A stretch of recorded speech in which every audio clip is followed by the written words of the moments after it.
Hi everyone, it's Anne. I'm here with a reading for our new moon in Aquarius, and I have shuffled my Aquarian deck 11 times in honor of Aquarius, the 11th sign of the zodiac. And we also are, in addition to the new moon, having the new lunar new year. And that means we're now in the year of the rabbit. So, to all my fellow rabbits out there, I say hello. And to everyone, I welcome you to expect a more peaceful and joyful year than we have experienced in the past. At least that's what I'm going for this year. So let's celebrate that. And Aquarius is a nice place to be now, I think. This really feels to me more like a new year than our actual 2023 new year. In many ways, especially because Aquarius is the sign that kind of shakes things up. It is the water bearer and it is an air sign. It's a fixed air sign. So it's very much in the mind and objective in that sense. And we can expect that this is a time when changes that we intend can really happen and can really take place, much more so than the turn of the new year, when it may be really hard to set intentions and carry out resolutions.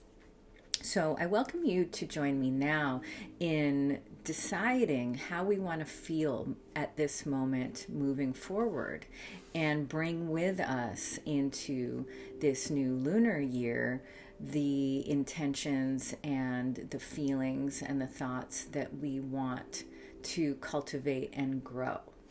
So on that note, I'm just going to shuffle one more time and we'll see what card comes up for this Aquarius new moon.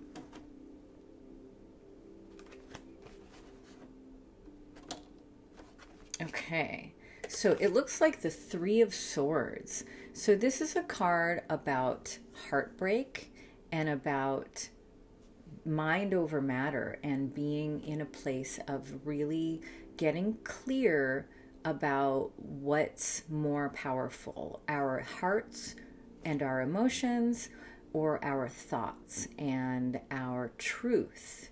And our emotions tend to follow our thoughts. So when we get attached to certain outcomes or certain situations or certain status quo, it can be hard to accept the reality when they change or when they prove themselves to be different.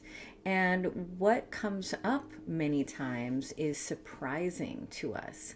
And we may be experiencing something like that. We may be feeling disappointed by certain people or certain situations in our lives, or in ourselves, for not being who we think we're supposed to be.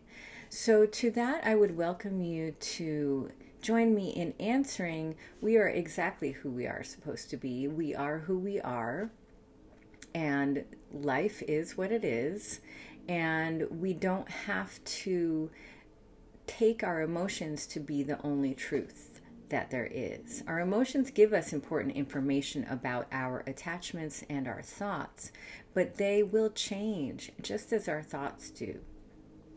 But with the Three of Swords, we see a moment where things that have felt like they were moving in a certain direction don't. They stop. They may become temporarily hurtful or temporarily rigid in a different way. And that's just how things are right now. So I welcome you to join me in accepting that and considering that there may be a fresh truth underneath it all that we can bring with us into the next moon cycle. And just be in a place of acceptance and stillness. Being still and resting is really a great thing to do during the new moon. So I welcome you to join me in doing that and getting all the rest you need, and meditating if you like to meditate, or doing whatever it helps, whatever you can to help you feel still. So thank you, Aquarian deck, for that. And just as I was pulling that, another card kind of popped out of the deck, and I just want to make a note of that. It's the Page of Rods. So this is a card of new beginnings in the spiritual realm.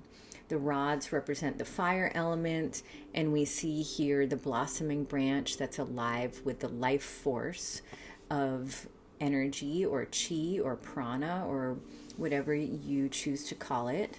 And the page is a young person, a novice or a beginner or a student who is really learning what it feels like to work with the fire element, or to work with the fire within, or to work with the energy of the world. You could call that spiritual energy, you could call it passion, you could call it movement or fire.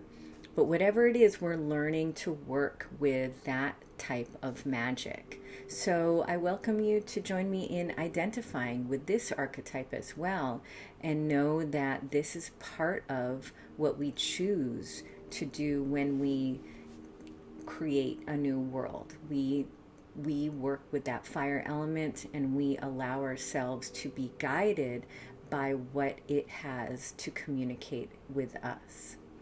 So I hope that resonates with you all, and I'm just going to pull one more card again from my crystal deck, the Crystal Grid deck.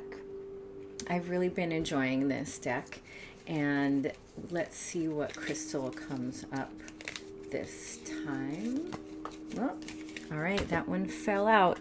So this is the Rose Aura Quartz. So this is a pink quartz with points, and it says that it's associated with the heart's desire and love and the divine. So I think that speaks to what I've just been talking about. Our heart's desire, our love, our divine sense of our spirituality within, the divine within ourselves, the divine heart within ourselves. Those are all things that we tap into when we create our new reality. So I hope you'll join me in tapping into your own heart's desire, and whatever that may be, I wish you all the peace and abundance possible. And I will see you next time for a full moon reading. Thanks for joining me. Bye for now.